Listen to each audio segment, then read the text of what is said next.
Hello, Professor Dr. Mundell.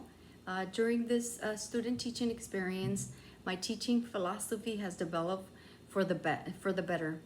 I am now more focused on creating a student-centered learning environment that enforces a growth mindset and collaborative community. For example, I make sure to provide students with many opportunities for discussion throughout my lessons. I incorporate Think, Pair, Share, Turn Talk, and whole class discussions for participation and collaboration. Um, Technology. I am better now in technology, but I can say that 2 years ago, I was not that great in technology. These past years since COVID started, I started teaching in Zoom online, and I've been better in technology. I have learned a lot more um, of technology now. I feel more confident. Uh, some of the tools that I use is the Google Classwork, Google Slides, Nearpod, and the Dojo Points. Those are the ones that I mostly used. For example, Google Classwork, I use it a lot, especially to communicate with my students' parents. I also use it to leave homework for my students. That good vocabulary, homework, and ELA, SLA, and math.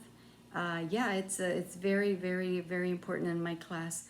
I also use this tool, the Nearpod. We love Nearpod. I use it a lot during my ELA class, especially right now that we're reading The Night of the Spadefoot Toads. We have a lot of vocabulary there, and the students love to go in there and match the vocab. That's one way they get they're very engaged on a Nearpod. I also love the lessons they have there. It's a very good tool. I love it. I also use Dojo Points.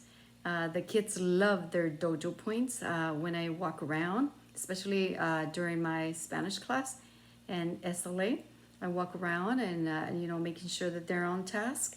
And if they're speaking Spanish and they're on task, I make sure that I give them their Dojo Points.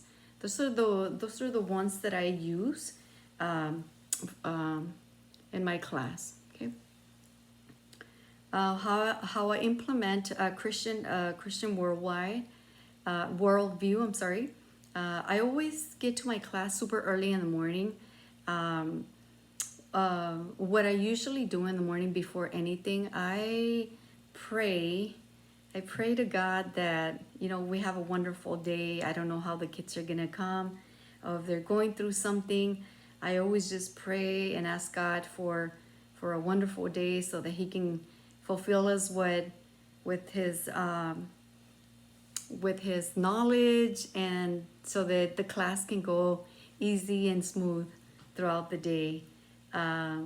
Another thing that I do uh, to provide, to show values and compassion throughout in my classroom, I always try to promote those values throughout. Like, for example, giving them examples of the students. I give them examples like, what if you go to the store, and a lady's passing by, and she needs help, opening the door, we need to be respectful. We need to help them out, And even in the classroom, we need to be respectful. You need to say, excuse me, good morning, and we need to be compassionate with each other as well. I always, before the pandemic, I used to bring the students a lot of like cupcakes and all that stuff. Now everything's covered. I try to provide, to give them snacks, that if I bring for one person, I'm sorry, if I'm not just gonna bring for one person, I'm gonna bring for everybody, for all my students, and sharing. I always take the time to talk about my my experience when I was small, that we need to be respectful. We need to be respectful with one another. Um, and yeah, so I try to do that with my students and show them examples of how to be respectful, how to be polite, how do we solve problems in the classroom. Yeah, and and that. Well, thank you so much, teacher, for everything. And this is what I have.